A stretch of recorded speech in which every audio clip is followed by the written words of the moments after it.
नमस्कार, मी सुवर्णा's home kitchen मध्ये तुमचं परत एकदा अगदी मनापासून स्वागत। सगळ्या सबस्क्रायबरचे धन्यवाद, सगळ्या व्ह्यूअर्सचे मनापासून आभार।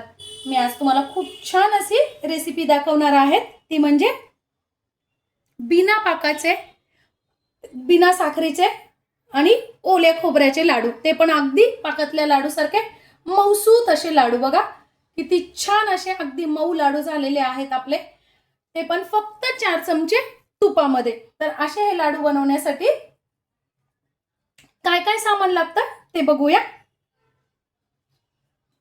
तर बघा, असा हा सुंदर मऊसूत लाडू बनवण्यासाठी मी इथे 1.5 वाटी, या वाटीने एक कुठली घरातली वाटी पातीलं तुम्ही मोजून घ्या, म्हणजे मग काय होतं त्याने आपल्याला प्रमाण घ्यायला अगदी सोपं जातं आणि आपला अजिबातही पदार्थ बिघडत नाही। तर बघा, मी इथे 1.5 वाटी हा रवा घेतलेला आहे, रवा बारीक घेतलेला आहे। आता आपल्याला काय करायचं आहे, नॉर्मल टेम्परेचरचं दूध आहे बघा, तापवलेलं दूध आहे आणि नॉर्मल आहे। आता हा आपण बिन पाकातला लाडू करतोय, पण आपल्याला पाकातला लाडू टेस्टला जसा लागतो ना तसाच तो लाडू लागायला हवा आहे, म्हणून आपण काय करायचं आता आपल्याला बघा, 1.5 वाटी रवा घेतलेला आहे म्हणून मी 1.5 वाटी दूध इथे टाकून घेतेय। बघा,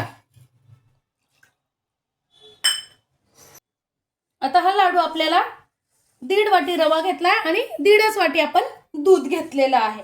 आता काय करायचं आहे, आपल्याला या दुधामध्ये हा रवा 10 ते 15 मिनिटं छान भिजू द्यायचा आहे। बघा, असं आता हा झाकून ठेवायचा आहे 10 ते 15 मिनिटासाठी। मी इथे ओलं खोबरं घेतलेलं आहे, ओल्या खोबऱ्याची पाट काढून घेतलेली आहे आणि आता किसून घेऊन ते मिक्सर मध्ये बारीक करून घेणार आहे। तुम्हाला पाहिजे तर खोबरं तुम्ही खाऊन घेऊ शकता, पाट काढून टाका म्हणजे लाडूचा कलर छान येतो आणि खायलाही छान लागतो। आपला 1.5 वाटी रवा आहे आणि 2 वाटी आपलं खोबरं आहे। तर खोबरं कमी जास्ती, तुमच्याकडे 1 वाटी खोबरं तयार झालेलं असेल तर तुम्ही 1 वाटीच त्या नारळात जेवढं निघेल तेवढं। हे नारळ मोठं होतं त्यामुळे 2 वाट्या खोबरं आपलं छान तयार झालेलं आहे। छान असं मस्त असं मिक्सरवर खोवल्यासारखंच बारीक पण झालेलं आहे बघा। त्यानंतर सेम वाटीने मी 1.5 वाटी गूळ घेतलेला आहे। गुळाचं प्रमाण कमी अधिक करू शकता, तुम्हाला आवडेल तसं। त्यानंतर सेम वाटीने आता बघा, मी इथे पाऊण वाटी तूप घेतलेलं आहे। तूप याच्यापेक्षा कमीच लागणार आहे आपल्याला। नंतर इथे मी घेतलेले आहेत आपल्याला आवडतील तसे ड्रायफ्रुट्स। मी थोडेसे घेतलेले 3-4 काजू, 3-4 बदाम आणि बेदाणे। आता बघा 10 मिनिट झालेले आहे आणि आपला रवा बघा किती छान अगदी भिजलेला आहे। पूर्ण दूध त्यात मस्त असं मुरलं गेलेलं आहे बघा, एकदम छान।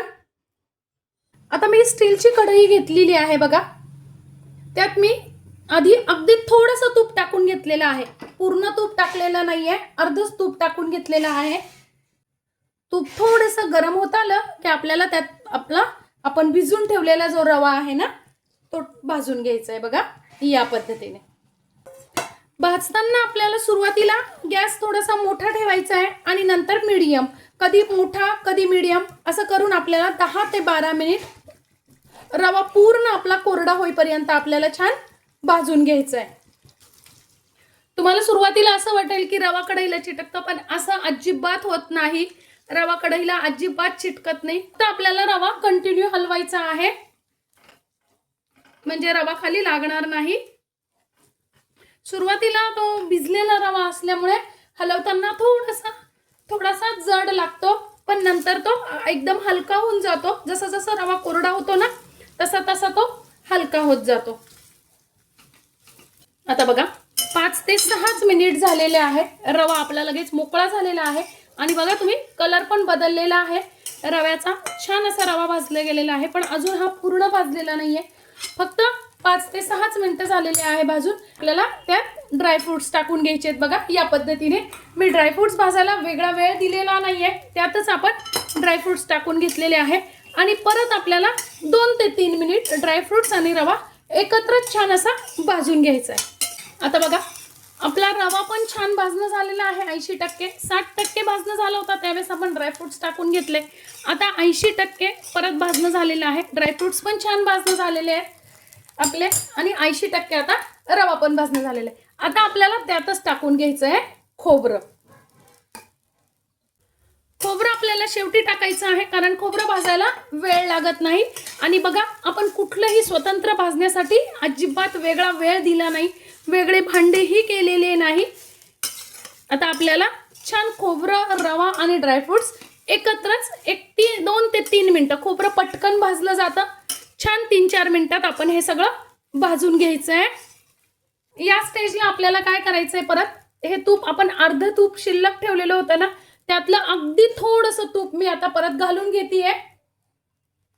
जास्ती नाही घातलेलं, अजूनही आपलं एवढं तूप शिल्लक आहे.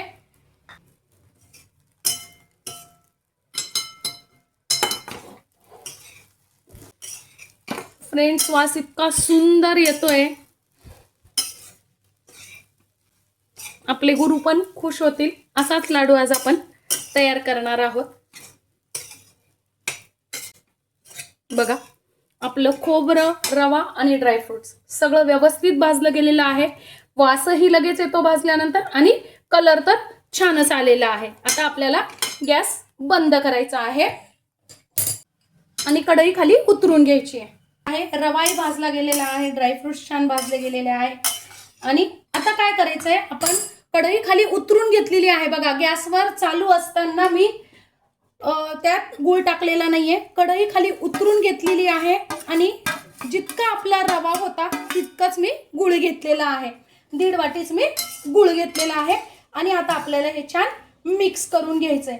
इथे गूळ तुम्ही खूप जाड असा चिरू नका, अगदी बारीक चिरून घ्या, नाहीतर मग किसून घ्या किंवा मग गुळाची पावडर वापरली तरीही चालेल. आता बघा गूळ पण आपला छान मिक्स करून झालेला आहे. आता काय करायचं आहे, आपल्याला हे असंच झाकून ठेवायचं आहे गार होईपर्यंत. म्हणजे साधारणतः आपल्याला लाडू वळता येईल. गुळ आहे, गुळाचा चटका लगेच लागतो, त्यामुळे आपल्याला हे असं अर्धा ते पाऊण तासासाठी छान झाकून ठेवायचं आहे. आपलं तूप अजूनही एवढं शिल्लक आहे. आता बघा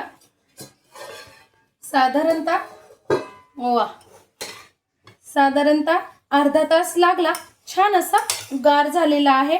बघा कलर पण किती सुंदर आलेला आहे आणि वास पण खूप छान येतोय. आता आपल्याला टाकून घ्यायची आहे अर्धा चमचा वेलची आणि जायफळची पूड. जायफळ जरूर टाका कारण आपण गुळाचा केलेला आहे ना, त्यामुळे जायफळ आणि गुळाच्या याला छान वास येतो. आणि आता बघा मी हात लावू शकते, इतका सहज आता गार झालेला आहे. म्हणजे खूप गारही नाहीये आणि गरम पण नाहीये, कोंबट असा आहे आपलं सारण. आहे सहज आपला लाडू छान वळला जातोय. आता आपल्याला तूप टाकायची पण गरज नाही. बघा आपलं एवढं तूप जे शिल्लक आहे तसं राहिलं, म्हणजे आपल्याला अर्धी वाटी तूप सुद्धा लागलेलं नाही. इतक्या कमी तुपात मस्त हा आपला लाडू तयार होतो. आता पाहिजे त्या आकारात आपल्याला लाडू छान वळवून घ्यायचे. बघा काय मस्त असा लाडू तयार झालेला आहे आपला.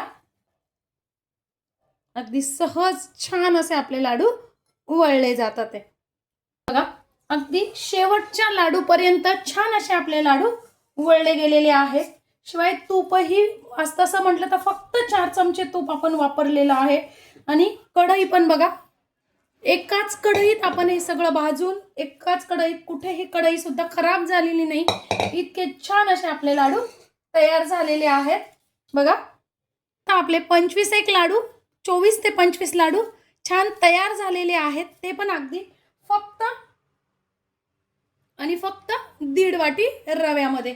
बघा मी फोडून पण दाखवते, किती मऊसूत असा मस्त असा लाडू आपला तयार झालेला आहे. आजची माझी ही गुरुपौर्णिमा स्पेशल लाडूची व्हिडिओ, ते पण गुळाचे, कसे वाटले कमेंट्समध्ये नक्की सांगा. चॅनलवर नवीन असाल तर चॅनलला लाईक, सबस्क्राईब आणि शेअर करा. धन्यवाद.